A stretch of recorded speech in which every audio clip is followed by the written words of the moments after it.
छोटी सी गौरैया का श्री कृष्ण पर विश्वास प्रेरक कहानी।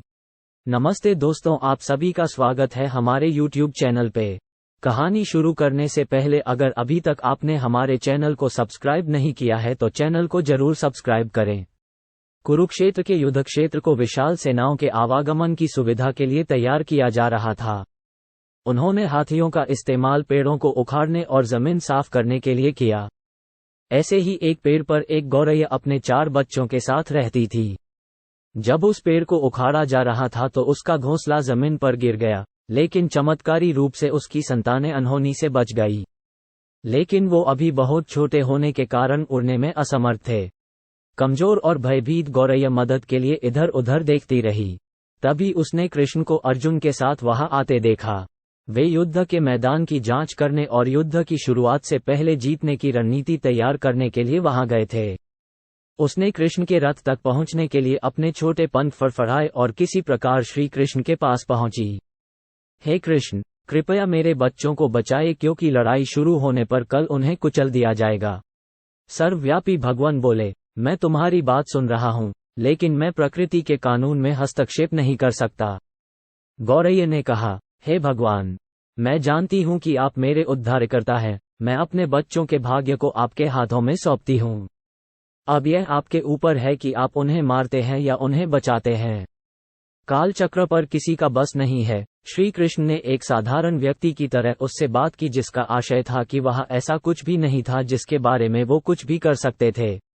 गौरैया ने विश्वास और श्रद्धा के साथ कहा, प्रभु, आप कैसे और क्या करते हैं वो मैं नहीं जान सकती। आप स्वयं काल के नियंता हैं, यह मुझे पता है। मैं सारी स्थिति एवं परिस्थिति एवं स्वयं को परिवार सहित आपको समर्पण करती हूँ। भगवान बोले, अपने घोंसले में 3 सप्ताह के लिए भोजन का संग्रह करो। गौरैया और श्री कृष्ण के संवाद से अनभिज्ञ अर्जुन गौरैया को दूर भगाने की कोशिश करते हैं। गौरैया ने अपने पंखों को कुछ मिनटों के लिए फुलाया और फिर अपने घोंसले में वापस चली गई। 2 दिन बाद शंख के उद्घोष से युद्ध शुरू होने की घोषणा की गई। कृष्ण ने अर्जुन से कहा कि अपने धनुष और बाण मुझे दो। अर्जुन चौंका क्योंकि कृष्ण ने युद्ध में कोई भी हथियार नहीं उठाने की शपथ ली थी। इसके अतिरिक्त अर्जुन का मानना था कि वह ही सबसे अच्छा धनुर्धर है।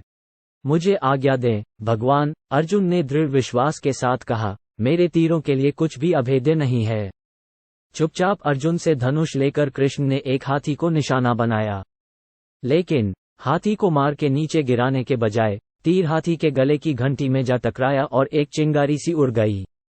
अर्जुन ये देखकर अपनी हंसी नहीं रोक पाई कि कृष्ण एक आसान सा निशान चूक गए। क्या मैं प्रयास करूं? उसने स्वयं को प्रस्तुत किया। उसकी प्रतिक्रिया को नजरअंदाज करते हुए कृष्ण ने उन्हें धनुष वापस दिया और कहा कि कोई और कार्रवाई आवश्यक नहीं है। लेकिन केशव, आपने हाथी को क्यों तीर मारा? अर्जुन ने पूछा। क्योंकि इस हाथी ने उस गौरैया के आश्रय उसके घोंसले को जो कि एक पेड़ पर था उसको गिरा दिया था। कौन सी गौरैया? अर्जुन ने पूछा। इसके अतिरिक्त हाथी तो अभी स्वस्थ और जीवित है, केवल घंटी ही टूटकर गिरी है। अर्जुन के सवालों को खारिज करते हुए कृष्ण ने उसे शंख फूंकने का निर्देश दिया। युद्ध शुरू हुआ। अगले 18 दिनों में कई जानें चली गईं। अंत में पांडवों की जीत हुई। एक बार फिर कृष्ण अर्जुन को अपने साथ सुदूर क्षेत्र में भ्रमण करने के लिए ले गए। कई शव अभी भी वहां हैं जो उनके अंतिम संस्कार का इंतजार कर रहे हैं। जंग का मैदान गंभीर अंगों और सिर बेजान सीढ़ियों और हाथियों से अटा पड़ा था। कृष्ण एक निश्चित स्थान पर रुके और एक घंटी जो कि हाथी पर बांधी जाती थी उसे देखकर विचार करने लगे। अर्जुन, उन्होंने कहा, क्या आप मेरे लिए यह घंटी उठाएंगे और इसे एक तरफ रख देंगे? निर्देश बिल्कुल सरल था परंतु अर्जुन के समझ में नहीं आया। आखिरकार विशाल मैदान में जहां बहुत सी अन्य चीजों को साफ करने की जरूरत थी, कृष्ण उसे धातु के एक टुकड़े को रास्ते से हटाने के लिए क्यों कहेंगे? उसने प्रश्नवाचक दृष्टि से उनकी ओर देखा। हाँ, ये घंटी, कृष्ण ने दोहराया, ये वही घंटी है जो हाथी की गर्दन पर पड़ी थी जिस पर मैंने तीर मारा था। अर्जुन बिना किसी और सवाल के भारी घंटी उठाने के लिए नीचे झुका। जैसे ही उन्होंने इसे उठाया, उसकी हमेशा के लिए जैसे दुनिया बदल गई।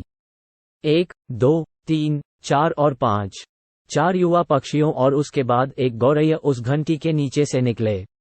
बाहर निकल के माँ और छोटे पक्षी कृष्ण के इर्द गिर्द मंडराने लगे एवं बड़े आनंद से उनकी परिक्रमा करने लगे। 18 दिन पहले काटी गई एक घंटी ने पूरे परिवार की रक्षा की थी। मुझे क्षमा करें हे कृष्ण, अर्जुन ने कहा। आपको मानव शरीर में देखकर और सामान्य मनुष्यों की तरह व्यवहार करते हुए मैं भूल गया था कि आप वास्तव में कौन हैं।